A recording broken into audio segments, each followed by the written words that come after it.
So we were administered psilocybin the first session. It was incredibly profound, and I, along with the majority of the participants, rated it among the top 5 spiritual experiences of our lives. You're listening to Good Faith Weekly. I'm Mitch Randall. And I'm Missy Randall. We're here each week exploring the intersection of faith and culture. We find people who stand up, speak out, and step forward. For inclusion, freedom, and justice for all. It's time for Good Faith Weekly. Brought to you by Good Faith Media.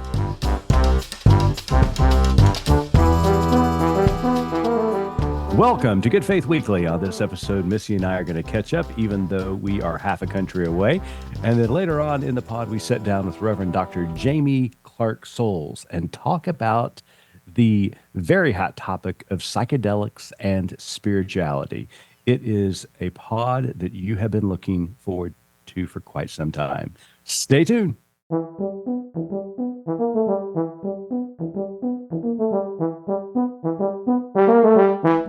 Hello there, Missy. Hey, how are you? I'm okay. How about you? I'm okay too. We've been traveling and have both kind of picked up maybe a little, allergies or a little cold or something that's just not fun right now. But yeah, I'm okay. I want to point out to our listeners, I'm guessing sound-wise it's going to be obvious that we are not recording together for this episode. No, apart, and no rumors, please. You're in a hotel room. Who's there?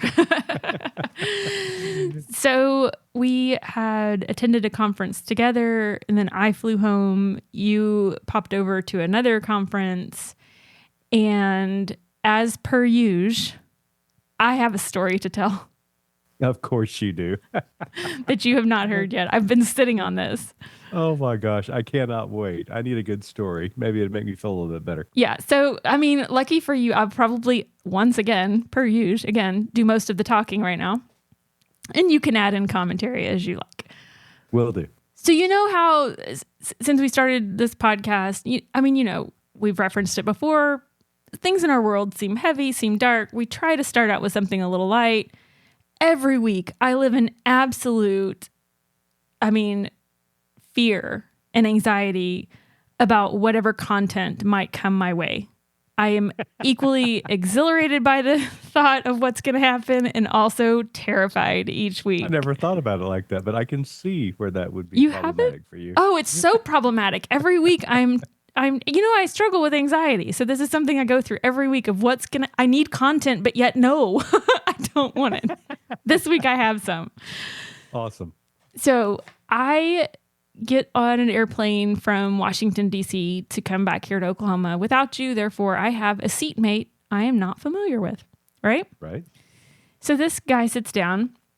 I'm feeling a little sleepy, so I doze for the first little bit of the flight, and then I wake up and I'm looking over, kind of watching. You know me, I'm so nosy, right? So nosy. So I'm all up in his business, like looking at his computer. What are you doing? Absolutely. What do you do? What's your story?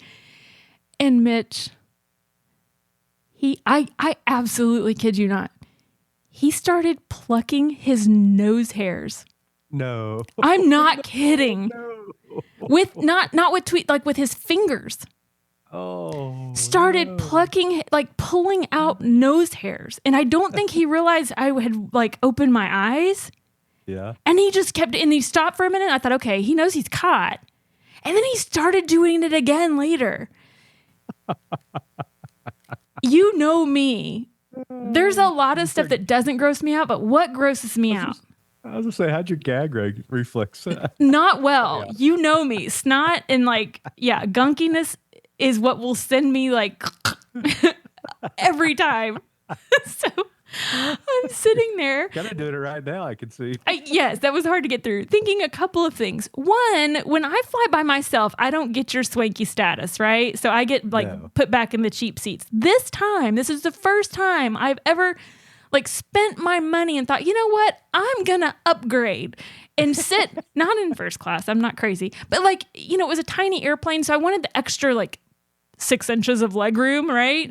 I paid money for that seat, and this guy is plucking his nose hairs. I'm just so grossed out. But then I'm looking at his computer, and I'm he clearly is working for or with an organization that has some of the same like words in the title that we have in organizations that are friends of ours, like Democracy Forward, or, Americans United for the Separation of Church and State, Interfaith Alliance. Some of these words, right, are buzzwords, in his organization.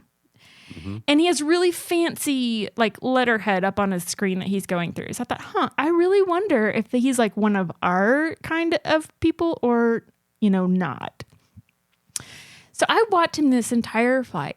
And he goes through this document of a resume of people with photos. It's like bios for people, and they're clearly donors, right?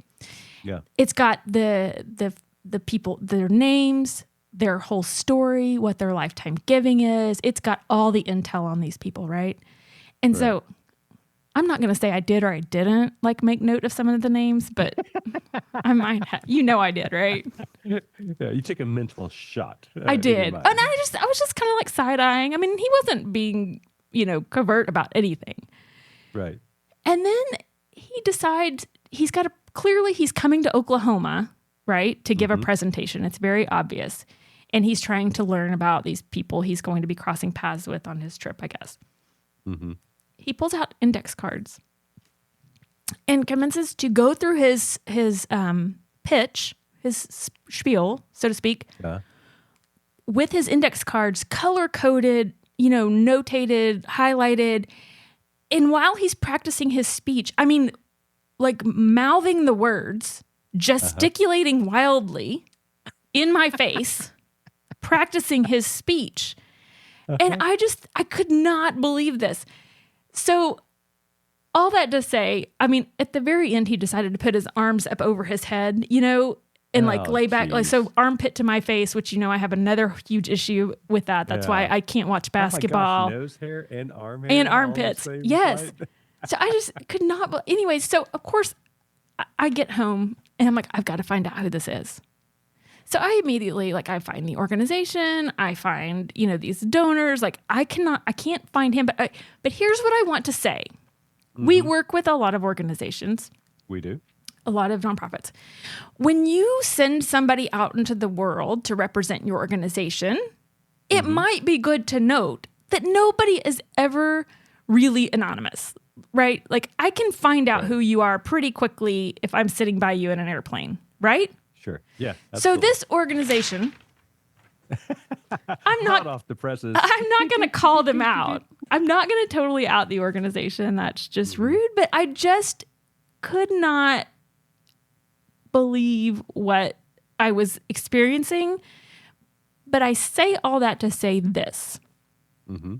We were at the Summit for Religious Freedoms, and if you haven't seen the videos and things and the writings for that, check out our website, our socials. There's some great interviews with Rachel Lazar, who we had on the pod a few weeks ago, and Representative Jamie Raskin, and some others that you interviewed, and as well as articles being written. Too. Jess Piper, one of my favorites. But anyways, so there's some great coverage from that conference. But it was a really wonderful conference. But in it, there was a lot of talk about the religious right, about Christian nationalism, and the well-orchestrated, well-funded, the web of ties and the funding and all of this. And I will say from what I experienced in 2.5 hours in an airplane with someone who was clearly being sent with a message, here to Oklahoma. Right. And he's, I assume, clearly pretty low level based on just what I saw. He's not on the staff page is what I'm saying. So I don't know who he is. Yeah. Right. But this is true. The fervor with which he was reading these bios and clearly memorizing the people's stories in this speech he was about to give on the heels of that conference that we went to just really gave me chills. So I was all sorts of triggered from every different direction during this flight, but I thought it was just such a bizarre experience all the way around. Yeah, I mean, what a strange experience to have coming out of a conference like we just attended that focused in on the dangers of Christian nationalism, the importance of keeping church and state separate, for religious freedom for all people, and for people who choose not to worship as well. To be sitting next to somebody who is directly opposed to all of those values that we hold, it's just a reminder that a lot of times when we cover these events, when we interview these speakers and content creators, what they're saying is true. Sometimes, it seems as though we sound the alarm quite often around here. And I totally get it. Sometimes it can almost feel a little bit like we are crying wolf. Mm-hmm. But the reality is there's a real wolf, and you sat by one for 2.5 hours from D.C. to Oklahoma City the other night. But here's the thing I want to say. I don't think I was sitting by a wolf. I think I was sitting by somebody who's been hoodwinked by the wolf. You know what I mean? Like, That's the thing, is the puppet master here, the puppet masters, they're not sitting on a plane plucking their nose hairs. You know what I mean? They're sitting somewhere cashing checks and strategizing. No, that's true. And I kind of in a way felt a little bit sorry for him, and I don't know, this is all conjecture, but the facts of the case are definitely there. So why didn't you just, reach down deep into your fundamentalist evangelical self and witness to the guy? Honestly, if it hadn't been for the nose issue, I might have just for funsies struck up a conversation with him. But I couldn't get past that first part. And like I said, in the first few minutes of the flight, when I saw his computer again, he opened. And here's the thing. Men love to flex on airplanes and in airports. We talked about this before. They love to talk very loud on the phone. They love to spread. They love to do all the things to make you know that they own the space in the world, in the airport, on the airplane. They want you to know they do very important work while they're flying. This happens all the time. And he was no different. Yeah, he had his computer clearly where I could see. So it didn't take much for me to notice he worked for an organization, that says they promote freedom and things like that. And for a moment I thought, maybe he just left the AU conference like us. I'm so glad I didn't ask. Oh my gosh. So anyways, well, Missy, that's my story. It's been an interesting week, and I'm glad that you shared that story with us. But it's not the only interesting conversation that we've had this week. You and I got to sit down with one of our dear friends, Reverend Dr. Jaime Clark-Soles, and talk about a topic that, is very interesting to a lot of people out there. Right. And I tell Jamie in the beginning that this has been the most anticipated interview that we've done. And it really is true, because people keep asking, when are you doing the episode on psychedelics? When are you doing the episode on psychedelics? But I feel like we need to, before this interview even starts, and I'll probably do it 5 times in the outro, issue a disclaimer that you and I are not medical professionals. We are not schooled or trained in the use of these materials. We are very new, very naive. We are thrilled to have this conversation because we want to learn.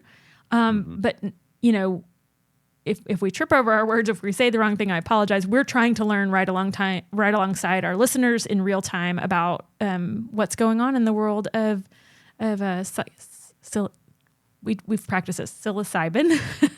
Psilocybin. And we'll try psychedelic assisted therapies. Okay, there you go. Say that. But yes, so we just want to issue that disclaimer that we don't claim to be experts on this at all. We are learning right alongside all of you. Well, Missy and I will be right back, and we will be sitting down with Reverend Dr. Jaime Clark-Soles. Theological education should not be an echo chamber. That's why seminary students in the Baptist House of Studies at Perkins School of Theology experience an open-minded, warm, idealistic expression of what it means to be Baptist. The Baptist House of Studies supports each individual Baptist or Free Church student in the program. It doesn't matter if you join classes in Dallas or from elsewhere through the hybrid format. Learn more about the Baptist House of Studies at Perkins School of Theology at Southern Methodist University. Go to smu.edu/Perkins. Click on Visit Campus to see upcoming webinars where you can learn more about all that the Baptist House and Perkins have to offer. That's smu.edu/Perkins.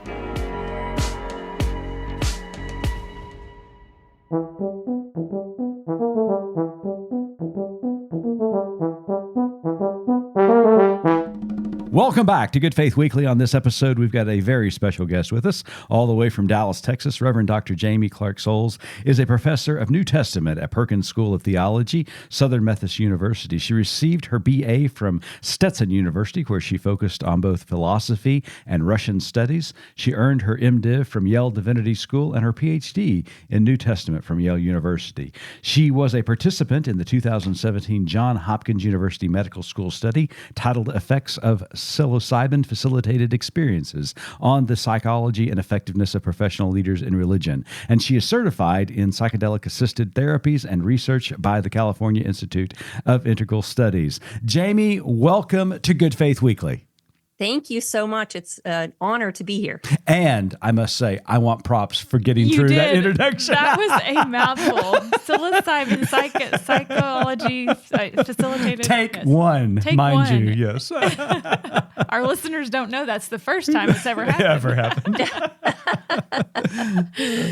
So, Jaime, I just want to say this is episode 209. And out of 209 episodes, you are the most listener-anticipated interview we have ever done. So you have earned that title. We, in conversations with friends and listeners, we'll say, oh, we've got so-and-so booked or so-and-so's coming on the pod. And, people are excited, but this is the one. I've been getting questioned along the way. Yeah, Matthew Dowd, Brian McLaren, all of them. Whatever. Yeah. But now, when are you guys interviewing Jaime again? When are you interviewing Jaime? So our listeners are excited to hear what you have to tell us. So let's just jump right in. And I want to start with some basic information. Mitch and I imagine, many people that we know just have a growing curiosity and even a fascination about psychedelics. But, there's a lot of preconceived notions about them and such. So let's just start. Can you give us a basic intro to psychedelics?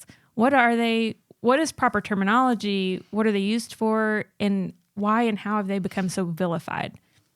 Yeah. So, wow, those are great questions. So, yes, starting out very basically, so we're all on the same page. What are we talking about when we talk about psychedelics? So, first of all, the word psychedelics is a made-up word with a kind of, the people who make this word up use Greek for psyche, meaning soul or life principle, and the Greek verb for manifesting. So the idea is they are mind manifesting, but it's a made-up word. And so really what we mean when we're talking about psychedelics are things that show you substances that show you what's on your mind. Oh, wow. I think is the best way to talk about it. Yeah. And in terms of substances, we don't want to get probably sidetracked unless you want to in a long discussion about what counts and what doesn't. But for sure, when you talk about psychedelics, the classic psychedelics include psilocybin, which magic mushrooms, sacred mushrooms, ayahuasca, so mescaline, peyote, LSD is in that, San Pedro. So when you talk about classic psychedelics in terms of what's happening in your brain with the neuroscience, you're talking about those. Folks will also include in this conversation things like ketamine, which has become more, I think, known in the news, especially because of Matthew Perry's tragic recent death. And MDMA, which are not, depending on how particular you get, aren't classic psychedelics, but they are certainly part of this conversation. So that's what you're talking about, are particular substances that really show you what's on your mind. Your other question about why they've become, you said vilified, which I think is interesting. I thought you were going to say kind of just more in the conversation. So before we get to vilification. Well, I'm a child of the 80s, so don't, think just say no, just say no, and all of those things. So let's be honest. I mean, if we want to start out kind of being more academic, or if we want to jump in exactly like you said into getting real about what's happening out in the world. So being more academic, I would start by saying they've become, I think, more part of the cultural conversation, and people are starting to hear about them more. probably largely through, because Michael Pollan dropped the Netflix series last summer or 2 summers ago? No, last summer, on how to change your mind. Of course, his book first, and then the Netflix series. NPR. I was in an interview on NPR about psychedelic chaplaincy. So there's a whole track now dedicated just to psychedelic chaplaincy, much like we have dedicated tracks now to palliative care chaplaincy. So there are a whole bunch of different avenues. But I think in the popular culture, you have podcasters and now folks like you. This is really important. So when people like you people turn to people like you and Good Faith Media to say what's going on that we need to know about in the culture. And I have to say the church is extremely far behind in this conversation. So, psychedelics are being used now to treat studies, hundreds of studies. If you go to clinicaltrials.gov, you can see all the different studies going on using psychedelics, but they're being used therapeutically to cover a wide range of afflictions people are suffering from that prescription medicines to date have had very, very little effect on. So they're, in the culture more that way, because I think more people are reading about the studies that are going on. And then Michael Pollan came along. And then to your next question, how are they vilified? This is exactly, I think, what I'm coming across. So first of all, I'm finding Christians just don't know that psychedelics are even a thing in the culture, which is, it's good for me to be reminded of because I spend so much time in the space. It's hard for me to imagine that it's just not on some people's radar screen. And then when it is on their radar screen, it's exactly what you said, Missy. It's information that is decades old and that is driven by the war on drugs. So people who have heard of it are not at all up to date on the conversation. That's my experience so far. Yeah. Well, like I said, there is a renewed interest in the use of psychedelics, especially regarding the treatment of PTSD. And I think you and I have talked about this. It seems to be the only thing that brings Democrats and Republicans together in Washington, D.C., because, AOC, Alexandria Cortez, was trying to get a law passed to experiment, to start a study on the use of psychedelics treating PTSD. It failed. And then Dan Crenshaw, a very conservative representative out of Texas, came to her and said, "You're exactly right. We need to get this passed." And so there is a lot of renewed interest in what is going on within this study and the use of psychedelics. But your study in particular dealt with the religious components of it. So it was based upon religious leaders. So tell us about your experience in that study and what you took away from it personally. Sure. Thank you for asking. So yes, I was a participant in, you did a great job of this really long, unpronounceable title. A lot of us who talk about it just refer to it as the religious professional study. Right. Short. So yes, I took part in that in the fall of 2017.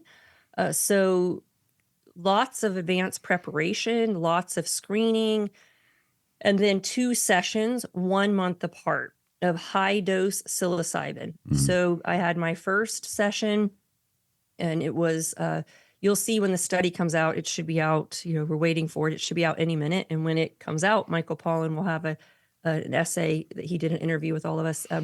He'll have an essay in the New York Times. So we were administered psilocybin the first session. It was incredibly profound. And I, along with the majority of the participants, rate it among the top 5 spiritual experiences of our lives, which I find pretty telling insofar as we're in the business of religious experiences. Right. So it's what we do. And so for it to rank so highly is really interesting to talk to other colleagues I've now met for whom this was also true. And then a month later, so I had a choice. I don't know if everybody did, but based on your first experience, whether you wanted to stay at the same dosage or go higher. And so I went ahead and chose the higher dose and had yet a second, just really profound, meaningful, transformative in certain ways, validating in other ways, experience that 6.5 years later, I'm still unpacking. Right. Wow. I would say. So yeah, there are about 24-ish of us who had both sessions. And again, they gave some preliminary results at the MAPS conference, the Psychedelic Science Conference last June, and the majority of people in that study rated this as their top 5, and some rated it as their top experiences. I don't know if it's a gender-based thing or not, but I've given birth twice, so pretty much the first 2 slots are taken. Yeah.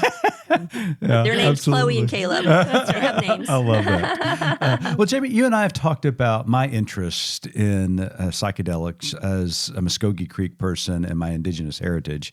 I'm always fascinated about my ancestral use of natural substances to reach an alternative consciousness. And I think that is really important in this conversation, because a lot of times when we talk about psychedelics or the use of natural substances, a lot of times we use negative connotations such as, a high or a trip or things like that have some social negativity towards it. But often when I read studies on this, we're talking about altered consciousness. And there seems to be something more natural about that. And when I think about my indigenous heritage, that's what has been communicated to me through my native ancestors, is that it was a search for an alternative consciousness. They didn't use those kind of words, clinical words, right, but that's exactly what they were trying to do. They would say, to be in connection with the spirit world, so to, or past ancestors. To me, that is a very important part of this conversation that we're having, this altered consciousness that seems to be really natural. Well, and like you mentioned, opening up to what's in your mind. Yes. Can you put a little bit of that into words of how you would, describe that personally? Yeah, sure. And so, of course, you get into all kinds of debates. But yes, so the whole thing of altered states of consciousness, which they shorten as ASCs in academic literature. So exactly what you're talking about is an altered state of consciousness. And then people will debate what's happening. But in my experience, and what I would argue is yes, it's showing me what's on my mind, but it's not as if everything is just in my brain and there's no reality beyond me. So I firmly believe in God. I'm an ordained Baptist minister. Mm-hmm. And for me, what it allowed is for me to shut out all the other noise and to really connect with God in a kind of beatific vision fashion. I mean, really, and by the way, to your point, Mitch, so there's a problem with white people. Let me just say it. So-called discovering psychedelics. We could unpack that a lot, Jamie. We could unpack that one a lot. Yeah, and we've really got to talk about colonialism and white people coming into spaces and discovering psychedelics and kind of taking over and not giving credit to shamanic traditions and people who have shepherded these medicines for thousands and thousands of years.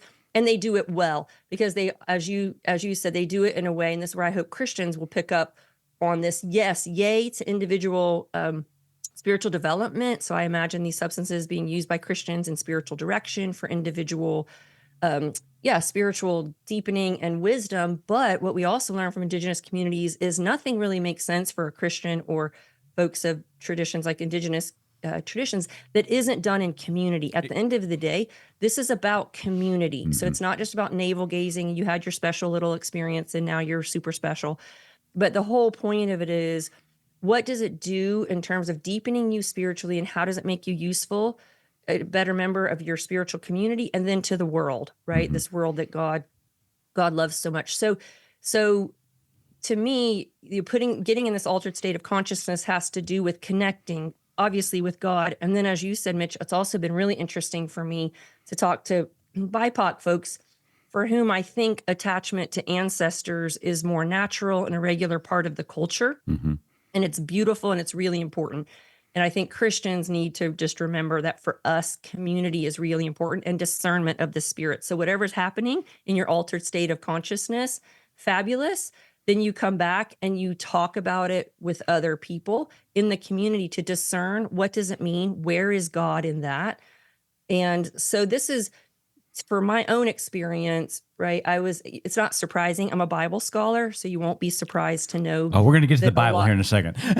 Oh, okay. Yeah. So for me, a lot of things came up that were scriptural, but wow, and I teach this, but wow, my experience of them in an embodied way and kind of understanding what was going on. And again, learning more about, by the way, yay, the fantastic things, holy, holy, holy, reverence, awe, majesty, transcendence, and also some really hard things.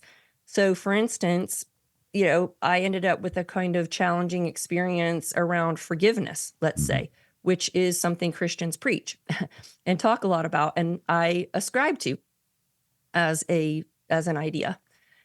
And also, something came up that I thought, yeah, sure, fine. I've dealt with that or whatever. And it turned out I had some more work to do around that. And I wouldn't have gotten there in anything, in therapy, in church. Like I haven't gotten there. I thought it was something, and it was really important for me. It was really important for me to address that. So one thing I would say to Missy, to your point, and even Mitch, to your point about people's impressions that, oh, wow, people are just going to go have a good time. Let's take some psychedelics. So when they are used in an intentional fashion to do, to do spiritual work or to connect with God, one has to be really ready. It's hard work. Let me just put it that way. Yeah. It's hard work, and things can come up, and people need to know this. I mean, part of what I'll do since this is kind of the center of my vocation right now in terms of speaking and publication, has to do with people being intentional and understanding what they're getting into, and understand that these medicines will bring up whatever it is you are actually ready to address. And so what they will sometimes say is nothing's going to come up in your session that you aren't actually able and ready to address. If you're not ready and capable of facing it and working through it, it's not going to come up. But if it does come up, it's an invitation. And, Houston Smith, I think we've talked about this, has this famous line, just to paraphrase. He says, a religious experience does not constitute a religious life. Right. So fine, you go into an altered state of consciousness. It makes space for you to have a kind of focus and a profound experience and see what there is for you to celebrate and what there is for you to work on. And then you have to decide, are you going to take the invitation or not? And if you're going to take the invitation, then your community, your religious community, is going to need to be part of helping you integrate that into your faith life. Yeah. And I want to reiterate, Jaime, because I want to make certain that this is solidified. From what I understand, is it is discouraged to have these experiences in isolation. That always needs, you talk about the importance of community, not only beyond the experience itself, but even within the experience. That's why psychedelic chaplains are being trained and leaders in this. It's always important to not do this in isolation, but really do your hard work and prepare for it. And then if you choose to have this kind of experience, make certain there's a guide along with you. That's exactly right. And so part of my, I think of my job right now as, in my mind, it's got 4 parts to it. So every time I'm having a conversation, I'm kind of like, am I having a conversation about this, or this? And I can name those 4 parts. But one of them is harm reduction, is one area I'm interested in. And yes, so we read in the Bible about false prophets and false messiahs. And, as the medicines become more available and more legal, and so-called psychedelic churches are popping up, people need to be careful and make sure that whoever is sitting for them is a trained, vetted person, and that attention has been given to setting. So where are you? Or is it in a safe space? And what we call set, which is mindset or the intention. Why are you doing this? What is your intention? Now, of course, and we can see when we start talking about, you can have an intention and it goes a very different way. Right. But the point is, have you thought about this, and have you created a safe space, which, as you said, involves a trusted, trained guide, so that when you get into very difficult terrain, somebody is there to remind you, you are safe. I am here to kind of bring you back to shore, because you can really go out to sea, and it can be very scary. Yeah. Good word. So you've brought up God in the Bible some, so we're gonna talk about that for a minute. And I want to say, as parents of 2 preachers' kids, who in their college years both came home and are like, you guys, how can you read the Bible and not see these experiences? And I'm like, well, that's because I was raised in the fundamentalist Southern Baptist church. So I don't see the burning bush or these dream states as anything other than just, what they are, that God did that in that moment. But tell me why that's flawed. Talk to us about some instances in the Bible where there are altered states of consciousness. Yeah. So, that's a really good word. I would expand that out beyond psychedelics to just say in a number of our traditions, bodies just basically don't exist. Mm-hmm. Right? We're just from the neck up, our thoughts, our beliefs, our convictions, our pronouncements, but our body is not typically welcome as part of our faith. And for sure, psychedelic experiences are profoundly embodied experiences. So, I have a colleague in the study who's an Episcopal priest, and he ended up speaking in tongues and certain kind of branches of Episcopal church, for sure, Pentecostal kind do that, but kind of mainstream Episcopalians, it's not really part of their tradition. They're not known for that, no. They're not really known. And, we're Baptists, so, we're not really known for doing anything in our services that involve the body. We sing, we stand up and sit down for hymns, but we don't even have incense and things that other high church folks have. Oh, goodness, no. Right? We don't do any of that thurifers, and we're like, what is this stuff? And why is there smoke in your sanctuary? So you're exactly right that bodies have not been welcome. And if bodies aren't welcome, then certainly mystical states are not welcome. Basically anything that is suspect and is not word-based. Mm-hmm. So my colleague, Anathea Portier-Young at Duke, she teaches Hebrew Bible at Duke Divinity School. She has an incredibly brilliant, groundbreaking book that has been endorsed by everybody. Walter Brueggemann, you name it, anybody in Hebrew Bible is like, this book is the most important book that has come out. It will be out at the end of this month. It's called The Prophetic Body, Embodiment and Mediation in Biblical Prophetic Literature. And it's really interdisciplinary, and she deals with instances she's Hebrew Bible, so it's all just Hebrew Bible, Old Testament, but altered states of consciousness, including, by the way, techniques that were used to intentionally induce altered states of consciousness, such as sleeping in a sacred place. Right. So Hannah, Samuel. So intentionally doing things in order to. So there's trance, there's music, right? And as you said, obviously we have dreams throughout. I'm New Testament. So what I've done, so I have a new essay coming out, by the way, in the journal Religions called Psychedelics, the Bible, and the Divine, where I'm trying to bridge this gap between science and religion. And so I take Thea's work on the Old Testament and want to talk about what happens in the New Testament. And so a really obvious place. So we can name a lot, that all of us sitting, the three of us together, I think can name a lot in the New Testament. How about the whole book of Revelation? Right? That is one long trip. That's one long trip. And it's only one. It's not Revelations. It's one really big journey. And Lynn Huber, I don't know if you know Lynn Huber. She's a really kind of one of the top scholars on the book of Revelation. And Lynn has a new commentary, fantastic commentary out on the book of Revelation. And I don't have the quote handy, or actually I could read you the quote, but in a sidebar in that commentary, she talks about the possibility that the author was using some kind of substance that induced it. She says that people kind of say it and they wonder, and they say it in jest, but we do have evidence actually of ancient use of mind-altering substances in a religious context. And of course, Brian Murarescu has a new book out, it's not that new, but kind of on, it's called The Immortality Key, that speculates that early Christianity might have this. Having said that, what I'm interested in is at least looking at, as you all said, that your children are pointing out, we for sure have plenty of mystical states and altered states of consciousness in the Bible, including the New Testament. So for me, an easy place to go is 2 Corinthians 12, where Paul talks about having visions and revelations, right? He talks about getting caught up, right, into paradise. He's in the third heaven, whether in the body or out of the body. I don't know. God knows. He literally says, I don't even know if I was in my body or out of my body. And he hears God. Right? He tells us these revelations and visions were so extraordinary. He's not even permitted to tell us, but we know he had them.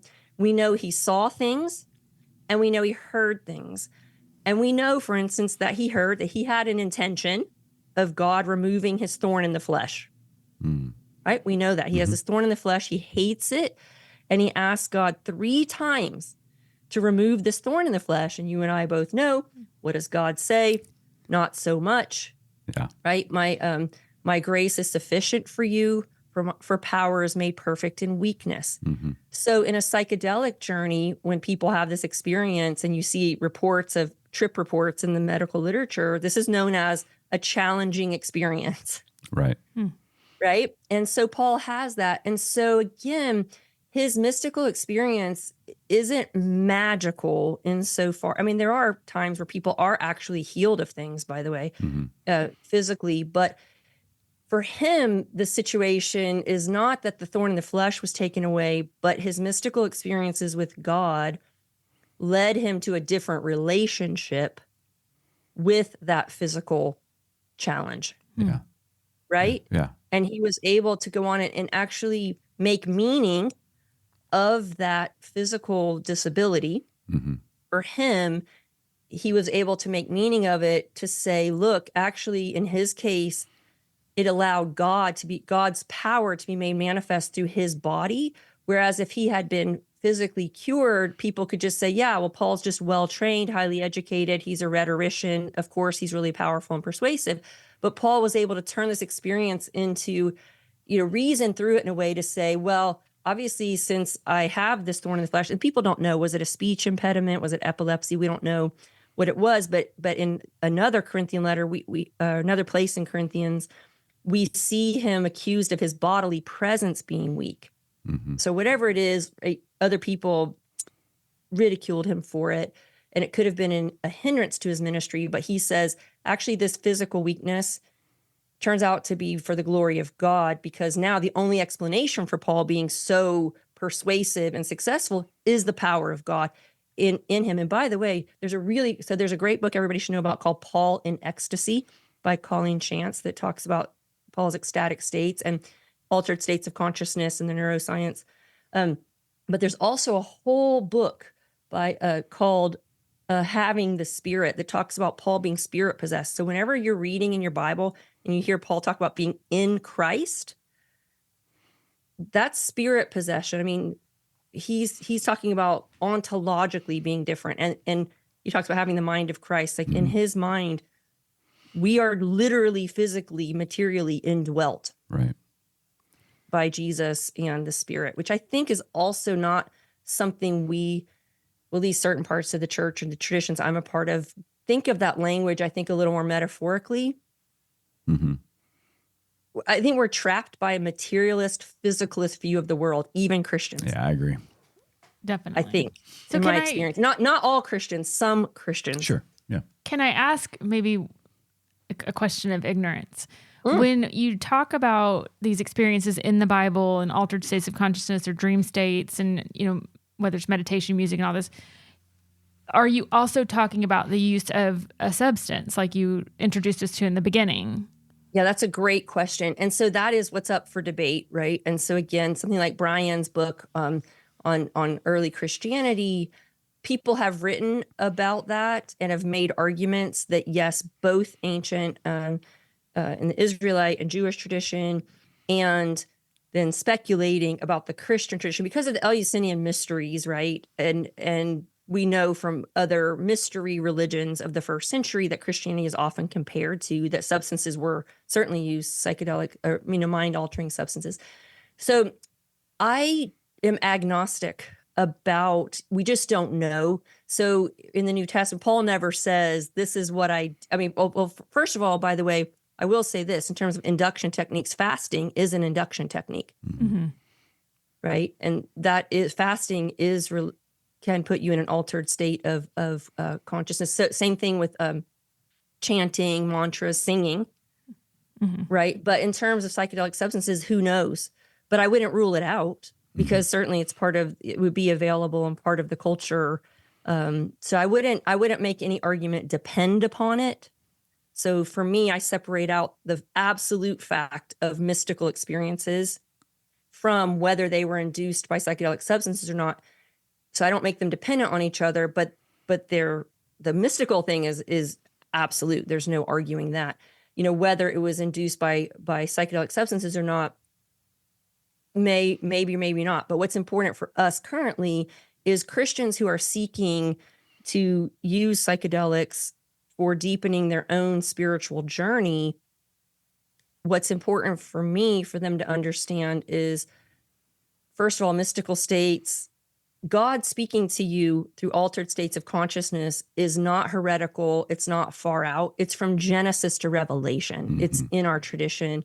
So it's already there. So if you're a Christian who is seeking these experiences out, when you go to integrate whatever happened in your psychedelic experience, the Bible, also the mystics, et cetera, but right now, the Bible should and can serve as a resource for us to say, what did that mean? I experienced this and God said this to me. Or, as you said, Mitch, as we're learning more about epigenetics, the healing, whole different fascinating topic, right? So obviously healing is a really important part of psychedelics and even spiritual formation. I assume a lot of us are doing spiritual formation in part for healing also of ourselves and our relationships with others. And there's no question healing can go forward. Yeah. That's what you hope for. But what's very interesting now that we all know about epigenetics and also group trauma, right? Whole groups of people and generational trauma. It's very interesting to watch and listen to the conversation about healing backwards. So healing what has gone before us. Oh, that's and again, interesting. all of this stuff is in our Bible, the communion of saints. I mean, the sense that just because people are dead doesn't mean they're not Right. part of what's going on now. And so I really want to help Christians understand. I'm not trying to be evangelical and say people should go have psychedelic journeys, et cetera. But what I am saying is all these conversations are not foreign to our literature. And second of all, if you are a Christian who's going to do this individually or in a Christian container with other Christians, the Bible will help us and should help us make meaning of our experience. Like, we've had this experience. Now, what are the fruits of the Spirit? Are they love, joy, peace, patience, kindness, goodness, gentleness, and self-control? Or are we running around being egomaniacs? Yeah. Right? The experience itself can't. I have a theory. Yeah. So it's really interesting. Yeah. I'm also sort of interested. I mean, obviously, we focused on this as it relates to the Christian faith because that's the lane we're in. But I do know in the study, the religious leaders who took part were very interfaith. I mean, broad spectrum of faiths. And so I'm really interested as the study comes out and more conversations are being had to hear how it affected their, view or their experience within their own, faith tradition. Yeah, and I should also say, so we're unusual, and it's caused some controversy that's I could speak to because some people are writing about things that they actually don't know anything about with those of us in the study, and they haven't asked those of us in the study. But we're an unusual study group insofar as we are people who have wanted to seek out other members of the study. And so we've done that. I mean, the study ended years ago, but many of us are actually now really good friends. And so one of the people in the study is Rabbi Zach Kamenetz. And so Zach is a Jewish rabbi, and Zach has since begun shefaflow.org. So as a result of the study and but I should also say every one of us, to be in the study, you had to be psychedelically naive. So you had to have no prior experience with a psychedelic. And I'm an athlete, and I just don't really imbibe, I'm careful about what goes in my body. So none of us had any prior experience. So it's very interesting. So Zach has now, his vocation is helping. He's the center basically of Judaism and psychedelics. And then Hunt Priest, who was in the study, an Episcopal priest. Yes, his name is Hunt Priest. And he's a priest. And Hunt is now, his bishop, he's appointed by his bishop. He runs legare.org. And that's kind of the center of Christianity and psychedelics. And then there's one Muslim in this study, Sugra Ahmed. And Sugra is also in the process. She spoke at the Psychedelic Science Conference on Islam and psychedelics.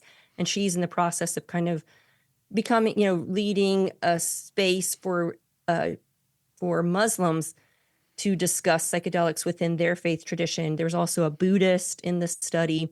So it's really interesting. And what's also interesting, and people are kind of surprised, like, wow, obviously Johns Hopkins and NYU could not tell us anybody else who was in the study. Right. They could not connect us. They can't say anything. But here's the thing, and people who are outside religious traditions, I think you don't really necessarily understand how religious leaders work. I mean, that's what we do. We connect. And so we have found each other. And, sometimes people are like, oh, wow, this is wild. Like, what's happening? These people are, but nobody has changed. Nobody I know has actually changed. I mean, I'm a Baptist. I'm still a Baptist. Nothing changed. It didn't change anything about, my theology or, I'm not something that's not Baptist anymore. But the fact that some of us have gone on to start, so Dave Barnhart, who's a Methodist minister, has started a psychedelics integration group in Alabama. And he is also, by the way, leading a movement because the Methodist Book of Discipline, the church is behind on these things. And because these substances are still scheduled as Schedule I drugs, denominations have statements against the use of them, including the Methodist Church. So somebody like Dave has, based on his experience, is now kind of fighting that fight in his denomination. But to me, none of this should be surprising. It's not like, oh no, now look, we're all kind of going wild and doing all of these things. Religious leaders, that's what they do. First, they seek out each other. And second of all, they start groups of people and gather people together. If they have a profound spiritual experience, a religious leader is going to say, hey, who else has had an experience like this? Can we get together and process this? Yeah. Yes. So I think people aren't accustomed, to these studies are usually done with people with depression or eating disorders. And we're a weird group that way, and so people are trying to figure out, what is this about? And so it's kind of an interesting conversation to be part of. That's a very interesting point to be made. Well, Reverend Dr. Jaime Clark-Soles, thank you so much for being our guest this week on Good Faith Weekly. It has been enlightening, to say the least. And we have some reading to do now. We have some reading, and I cannot wait to unpack this in the third segment. I've got so much to say about this. But thank you so much for being our guest. But and you can find out more about Dr. Clark-Soles' work at her website, JaimeClarkSoles.com. You can read more about what she's doing in the field of New Testament as well as the field of psychedelics. But Jaime, before we let you go, we've got one last question that we ask all of our guests here at Good Faith Weekly. So Jaime, as you know, our tagline at Good Faith Media is "There's more to tell." So in light of your work and our conversation today, what is your more to tell? Well, thank you for the question and for the good work that you all do in the world, by the way. And I'm, again, so honored to be part of this. So I think what I would say is I hope that this podcast, which, by the way, is my very first podcast ever. What? The subject. Yeah, I speak widely to people, but this is my first podcast. So we did thank great. you for giving me the opportunity. And so for me, I hope this is a start of a conversation that I intend to continue in a book that I just signed a contract with Erdman's for called Psychedelics and Soul Care. What Christians need to know. I can't wait. So in there, I'm talking about the medical stuff, spiritual formation, justice, because we didn't talk about colonialism, et cetera, and harm reduction. So I hope people will continue the conversation. And I would love to hear from people. I'm just starting to write the book. So what I really need to know is what questions do people have? And what do people feel like they need to know? That will help me write a better book for a wider audience. Excellent. Love and you'll it. come back and talk to us when the book comes out, right? Absolutely. 100%. Awesome. Well, Jaime, thank you so much for being our guest this week, and we really appreciate it. And it has been a joy, and you are welcome back anytime. Thank you so much.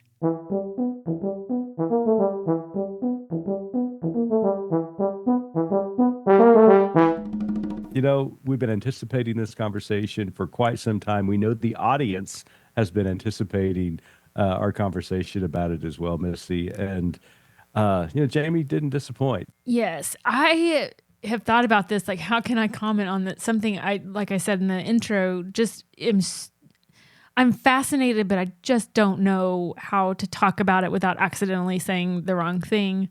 But I have some notes, and I just kind of want to real quick hit on some universal truths I feel like are pretty safe that she pointed out or that came up in conversation during the interview. And we can hit these real quick and then expand on them. But the first is the church is way behind in this conversation, which, I mean, Shocker. checks out, right? I mean, you could sit the church is way behind in blank conversation and fill in the blank of anything. So it's no surprise that the church is also way behind in this conversation.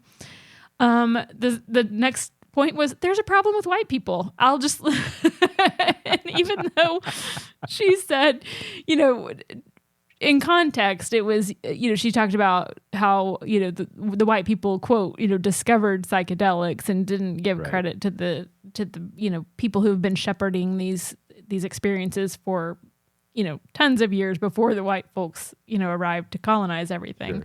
But I just like to pull out, there's a problem with white people. And end it there. Number 3 is a religious experience does not constitute a religious life. In the context of you can have this experience and you can have an experience, but if you're not integrating that moment into your faith life, and into your community, then you're kind of missing, in my interpretation, you're just missing the point. Right. And then the last thing that really kind of hit a nerve with me is in a number of our traditions, our bodies don't exist. When she talked about in just religious practices and how we're allowed to kind of use our mind, but not incorporate our bodies. And the thought hit me was how many of our bodies only exist in our context to be for the pleasure and use of someone else, a white man, whether that's a person of color, whether that's a woman. And so I know that's not really in the psychedelic camp of conversation, but I think her point was interesting to me about how the colonization of our faith has forced us to remove our whole self in many ways. But who does that benefit? That benefits the person in control who wants to, dictate what their use is for our bodies. So again, that's not really psychedelic connected necessarily. You could, and like she said, we need to circle back and talk about colonization with her in relation to all of this, because I think it's a fascinating conversation. Absolutely. Well, let me try to connect the dots there a little bit, because as I was hearing Jamie talk about the study itself, but then also the attempt to overcome a lot of barriers just to have these conversations. You and I talked about it with her. We're going to talk about it now. We were children of the 80s. Just say no to drugs. The whole thing. Just everything involved in that, and to even have a conversation about the benefits of psychedelics, especially with therapy treatments. And we don't know a whole lot about that, but we're hearing some positive things on that front. But then also the use of it for altered consciousness. Spiritual direction. Spiritual direction. Just to have that conversation is difficult to have for those of us, not only who grew up in the 80s, but grew up in this colonized state, because that's what it was. It was rooted in, this colonized mindset that was based upon a strict Puritan doctrine that really affected all of Protestant denominations here in America. And so there were those people who told us what was right and what was wrong, and that anything, quote unquote, unnatural, which meant anything that altered your mind or your body, was evil. But lo and behold, there were things in the natural world that brought about these things that ancient people and indigenous people were using routinely for religious and spiritual practices. And it wasn't about getting high or, going on a trip. It was trying to connect to another consciousness, or to connect with ancestors who had gone on before. So just the fact that we're having this conversation is both difficult, but also freeing for me, because we're able to have it now. And I really appreciate that. I love Still that. Don't know what I'm talking about. No, I don't have a clue. So my apologies to Jamie and our listeners if I say something wrong. But what she said in the beginning, talking about what the word psychedelics means and how it's a made up word, but you break it down and it just means, to show you what's on your mind. And, Right. and when you, again, I have so working with you, traveling with you, going to these spaces, even the AU, the Summit for Religious Freedom that we were at this week, and experiencing these moments and being so aggravated at the extent to which a fish in water doesn't know it's in water. And that is that's the only way I know to term kind of my faith background and upbringing, is that I had no idea I was in water. And there are so many ways every day that I'm still learning the ways. But, when, as I referenced in the interview, when our, 18-year-old kids come in and they're like, come on, guys, duh, do you not read the Bible and see this? And I just want to look at them and say, you know what? No, Right. because that wasn't a thing in the water that I swam in. And so, no, it never occurred to me that even though it makes so much sense in ancient times, what are they using to treat their bodies? What are they using to survive? They're using the plants of the earth. They're using nature. They don't have processing plants and FDAs and all this stuff. They're using what they have. Again, I'm probably way misspeaking here, but No, I don't think you are at all, because I think you're right on, because this is, how people tried to not only have spiritual and religious practices, but also to treat illnesses. And when they would experiment with, these herbs and with these plants, obviously there were other side effects. I think about, when we went down to New Orleans not too long ago for our anniversary, and we learned about the history of bitters that began down there. It was really a concoction that was an attempt to ward off malaria. And then it turns into this drink, and then eventually put into Sesserac. And so, we have constantly been searching for ways to alter our bodies, to heal them, to make them better, using the natural elements that God has put upon this earth. And so I'm really intrigued by this. I don't know if I'll ever have an experience or not, but my indigenous senses are really, standing on the back of my head right now, because,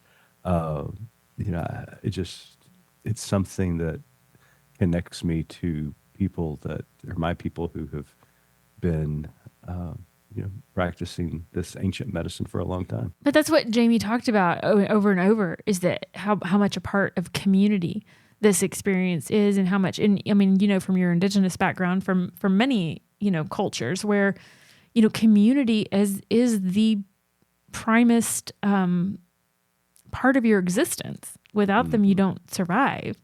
And now, again, we're living in our fishbowl in America, where it's very much, your own bootstraps and very individualistic. And we're only learning to try to conceptualize this. And so, like Jamie was saying, this is meant to be something that you also experience in community, with community, for community. And in your indigenous heritage, everything you've learned about peyote, right? Yep. Was something, it was a communal thing in my understanding, and meant to bring about, something positive for the community, for the world. You and I watched the documentary Change Your Mind, and you'll remember at the beginning of that documentary, they talked about the indigenous cultures of Mexico and New Mexico, and that they started simply with tobacco, because tobacco was a element that brought about, even so slightly, an altered state of consciousness, mellowed you out, and maybe allowed you to relax a little bit. And we know indigenous peoples would smoke tobacco in community, and there was the traditional peace pipe that was smoked and handed around the circle and the fire as you shared stories and thought about next steps for the tribe. So, it is very community centered. And that's one of the things that, again, is so interesting to me and drawing more interest by the day.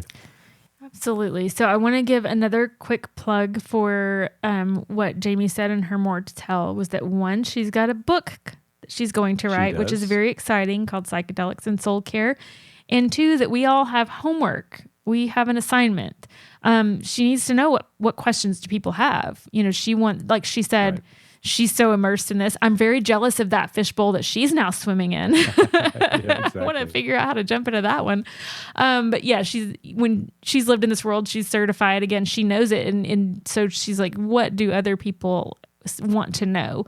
So if you have questions, if you have something you want to contact her about, please check the show notes for her website and definitely get in contact. And when she is releasing the book, we will definitely have her back to have another conversation, if not before, because I have more things to talk about with her. Absolutely. Well, like I said, I don't know if I will ever have this experience, but if I knew that psilocybin got rid of chest colds, I would take 2 doses of it right now. I'm kind of feeling you. Yeah, this pollen in the air, this cold, whatever we have picked up in our travels has got to go. We're over it. Absolutely.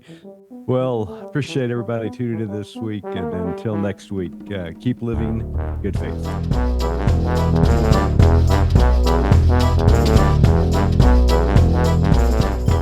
You've been listening to Good Faith Weekly, hosted by Mitch and Missy Randall. This weekly podcast from Good Faith Media discusses matters of faith and culture. Subscribe wherever you get your podcast and give us a like and a glowing review.